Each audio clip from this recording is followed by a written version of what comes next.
Hello and welcome to the November edition, number 7th by the way, of This is Glendale. I'm Bet Chorus and... I'm Joe Dubinsky. Welcome back, Joe. Well, thank you, Bet. You were missed. Well, thank you, but I thought Mayor Don Lofty, Pandy Pridemore, and Ann Reevy did a great job in my absence. They did really, kudos to them. That's true. You were missed, but not exactly lost without you. Well, I made an appearance at least in some of the shows. True, that was good, okay. Well, this month's show, I'm going to visit one of our younger residents, 7-year-old Geneva Sambacino, and we're going to find out about these bracelets she's making.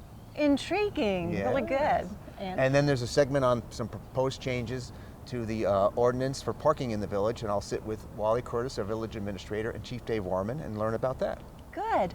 I had a delightful conversation with Sherry Conley about the village Christmas in the square. Lots of new things coming up. And there's another update on our favorite project, the Quiet Zone. Shall we start? We shall. Hi, I'm Bet Chorus, and with me today for This is Glendale is Sherry Conley. Welcome, Sherry. Thank you, Bet. Sherry has been in charge of the Christmas activities in the village for, this is your 11th year? 11th year. Terrific. And I understand there are a lot of changes that are going to happen. Sherry, enlighten us. Oh, but first of all, I wanted to welcome everyone to the first This is Glendale Fireside Chat.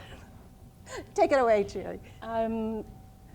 We're meeting on a Saturday this year rather than the traditional Wednesday.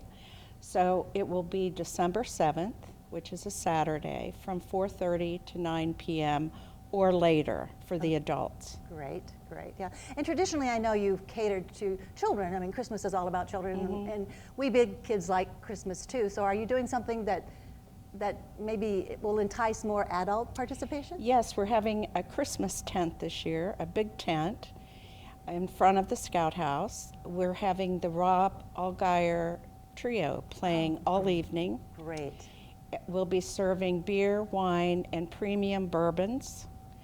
And people can bring their food in and eat and enjoy the beautiful music. So the parents have a place to hang out, or any adults without children. Terrific. Any other things that we might look forward to?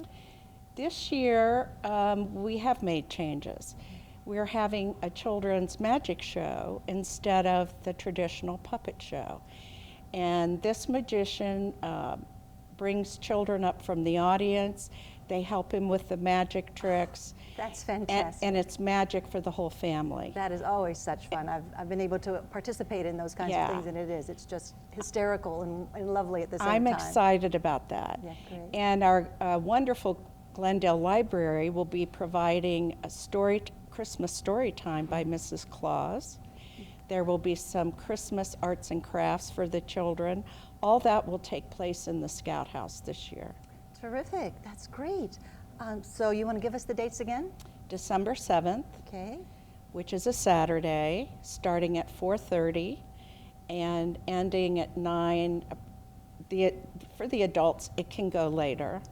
I'd also like to add that the board of Harry Whiting Brown will be grilling burgers donated by Meritage, and there will be a special burger this year called the Flurry Burger.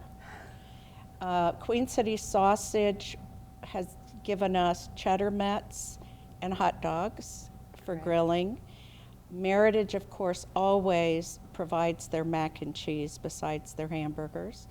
Grand Finale is giving us 20 gallons of soup this year. Wonderful. And the Friendly Stop is providing their coleslaw. Oh, everyone's appetite will definitely be Yeah, appeased it'll be with great. this variety and supporting all of our local restaurants, which is terrific. Yes. Anything else? We are having 2 new amusement rides for the kids this year. We will not be having the train. We're having a teacup ride, like the one at Disney World. Really? And I think 24 children at a time, or people. Adults can ride it also, and you can make it go as fast or slow as you want. And we're having a giant snow globe that you actually sit inside to have your picture taken. Fun, fun. Yeah, you were telling me earlier that because I love the carriage rides, the visual of that. We hang out in different people's yards and watch the kids and the families go by, and it's beautiful. Yes. But there was a big conflict date-wise, so we can't have that, right? We will not have horse and carriage rides. That's one thing, having it on a Saturday. Right. We lost it to the Lebanon Carriage Parade, so. Well, it sounds like a wonderful evening, and we hope all of you come and participate. Thank you. This is Glendale. Hello, I'm Joe Dubinsky, and I'm here with Wally Cordes, Village Administrator, and Police Chief Dave Warman to discuss an amendment to the village ordinances regarding parking in the village. Wally, can you briefly explain the amendment and what it's meant to address? I can, Joe, and thank you for inviting me on the show. Chapter 70 and 76 pertain to parking on public streets or public places within the village of Glendale. This ordinance, which will be presented to council over 3 reads, will amend those current ordinances to make them more secure for how long people can park on the streets. Okay, so can you tell me who recommended the amendment and why? Well, initially, the police committee received concerns from the police chief, and we reviewed the matter, and then we'll present to the council a recommendation to adopt it. The police chief can explain what he learned from residents and why he went to the police committee asking for this ordinance amendment.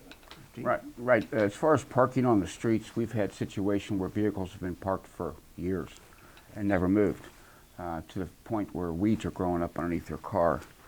Not only is it a blight to the neighborhood, but at the same time, it's just not right to leave a car parked on the street that long, taking up spots that other people could use for parking.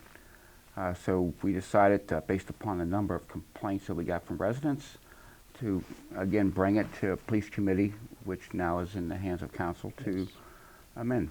Great, okay. There are 3 sections to the amendment covering Yes. different situations. Can you kind of give us a brief description of each I'll one? touch on all 3, and then we can talk in greater detail if you wish. Obviously, the first one we talked about is how long you can park a car on a public street or a public place. So a public place would be a park, for example. So 72 hours is the proposal in the ordinance. That's a long time. Most communities have similar ordinances where they limit, but right now Glendale does not. So as the chief mentioned, you could park a car on the street for a couple of years and still be legal. Of course, the license plate has to be valid on anything you park in the street. Sure. The second part of the ordinance are trailers, semis, large trucks, not your residential, transportation truck, but large trucks. Those will not be allowed to park on the street at all unless they're loading or unloading. And the third part are what we call pods or storage units. Right now, you could park a pod or storage unit on the street for an unlimited amount of time and store things on it and not be in violation. The proposal would not allow pods to be stored on the street and unless they're being loaded or unloaded. Okay. So what are the penalties for violating the ordinance? The first offense would be a minor misdemeanor, citable to Glendale's Mayor's Court, and from there they would escalate, up to a 4th-degree misdemeanor. And the fine is determined by Our magistrate, the Mayor's Court. Okay. Yes. We're not looking to cite people or fine people for this. We're just simply looking for compliance, and that's our goal. Okay, great. So are there exceptions allowed to the ordinance? There are. Within the proposed ordinance that is being read by council over 3 months, there is an ability for someone who has an exception to contact the police chief and get an extension of how long they could park a vehicle or a pod or a trailer on the street. And how would you apply for a permit? The chief. You simply would call our station, we'll take your information, and write up a report, post it for all of my officers to see, and monitor it from there. Okay. So I have a couple of examples that I All thought right. about when I read through the amendment. So let's say I'm having some construction work done at my home, and they need to put a container, a dumpster, on the street to collect debris from construction materials. Can I get a permit for that? You can.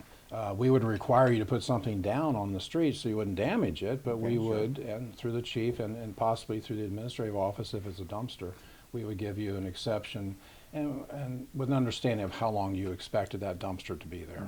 Okay. But yes, you could get an exception and that would easily happen. Okay, great. Okay, so here's another one. All right. I have some out-of-town visitors, and they come visit to my house in an RV, and I have no room for them to park the RV except for on the street.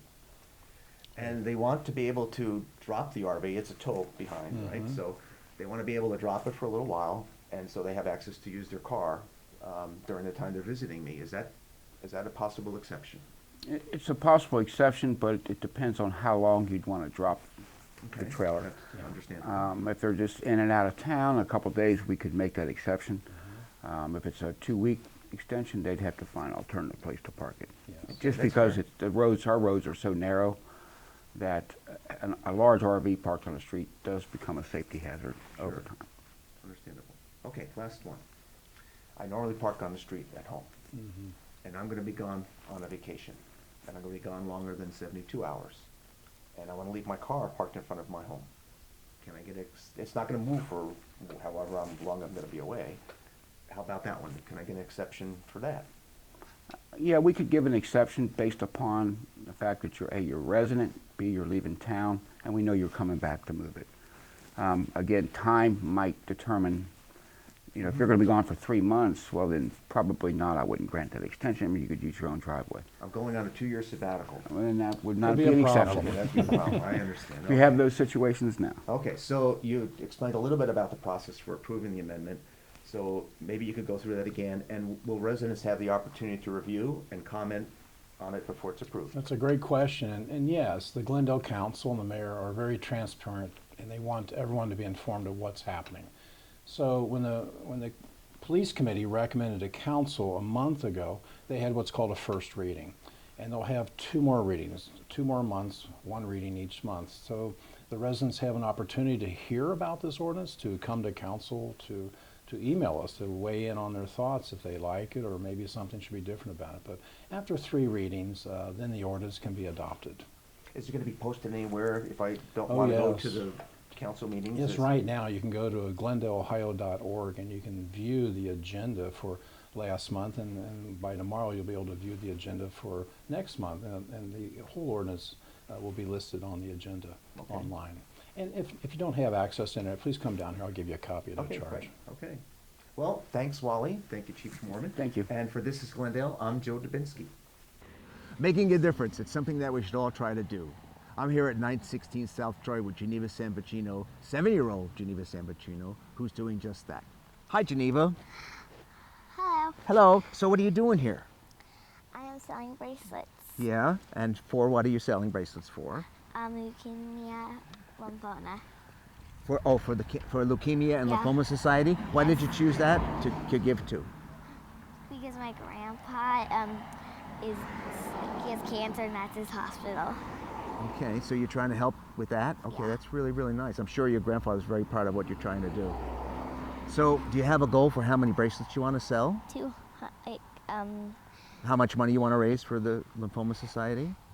$200. $200? And how much have you raised so far? 45. $45. Wow. And I understand that you might be selling them, or you will be selling them, at the Christmas in the Square on December 7th. Is that right? Yes. Okay, that's great. Well, thank you for doing this. It's a wonderful thing. So if you're driving by 916 South Troy and you see Geneva out here, stop by and buy a bracelet from her, or visit her table at the Christmas in the Square on December 7th. Here with Geneva Sambacino, who's making a difference. I'm Joe Dubinsky. I'm Geneva Sambacino and this is Glendale. Well, can I buy one of your bracelets? Yes. Yeah, can I do that? And, oh, look, we have another customer. Hey, how are you doing today? I'm good. I'd like to buy a bracelet. Okay. How much are they? With me today is Mayor Lofty, and we're going to discuss an update on the quiet zone. So what's happening, Don? Well, Beth, this has turned into a monthly thing, and in fact, it was well over 2 years ago that our village council finally passed a resolution approving the quiet zone. We thought we had everything in place at that point. It took us time to negotiate a contract, to get construction started. It's been a long process and a long journey. I know, we But- pretty much remember the past. Tell us what's happening now. And I've got to tell you that each time I do these monthly reports, I have good news and bad news. But we are getting closer and closer, and that's the whole story, really. Right now, the last major construction event is complete. We have the vehicle detector loops that are installed in the crossings at Oak and Sharon, and they are ready to work. We have run into what I'd call an electronics glitch, where the electronic mechanisms that make the new gates work are not functioning properly, and so the problem has to be identified and fixed before the quiet zone can begin. Right now we have representatives from the manufacturer of the equipment and from the company that installed them. They're at the crossings today looking, trying to figure out what's wrong. This is a problem that we didn't expect, but I also think these are companies that have installed railroad gates before, and we are very hopeful that they will be able to quickly identify the problem and fix it. And so that is it. That's the good news and the bad news, and the important thing is we are making forward progress, and I continue to be optimistic that we will soon be able to enjoy our beautiful village with considerably less noise and just have a nice time here in the village square, even when trains are going by. Sounds good. Okay, everybody, keep your fingers crossed that they work out these glitches and that the quiet zone actually materializes. Thanks, Don. Thank you, Beth. This is Glendale. Well, thanks for joining us on this edition of This is Glendale. We have a couple of reminders for you. Yes, the Glendale Holiday Gift and Craft Show is November the 23rd from 11 a.m. to 4 p.m. held at the Glendale Elementary School gym on Congress Avenue. Be sure to drop by and shop our local artists and crafters. There will also be some sweets provided by the PTA, so remember, it's the Saturday before Thanksgiving, November the 23rd. Come by. And please remember the annual Glendale Christmas Adopt a Family program. Chief Dave and the Glendale Police Department have identified about 20 families who could use your help this year. If you'd like to adopt a family or join with your neighbors to sponsor a family, just go down to the police station or contact Chief Dave. The families that you help may not know that you did that, but they sure will have a nice Christmas because of you. So such a wonderful thing that we Yes, do it here. is. We're closing this edition of This is Glendale with a bird's eye view of Princeton's homecoming parade provided by the Glendale Police Department's new drone in action. Take a look.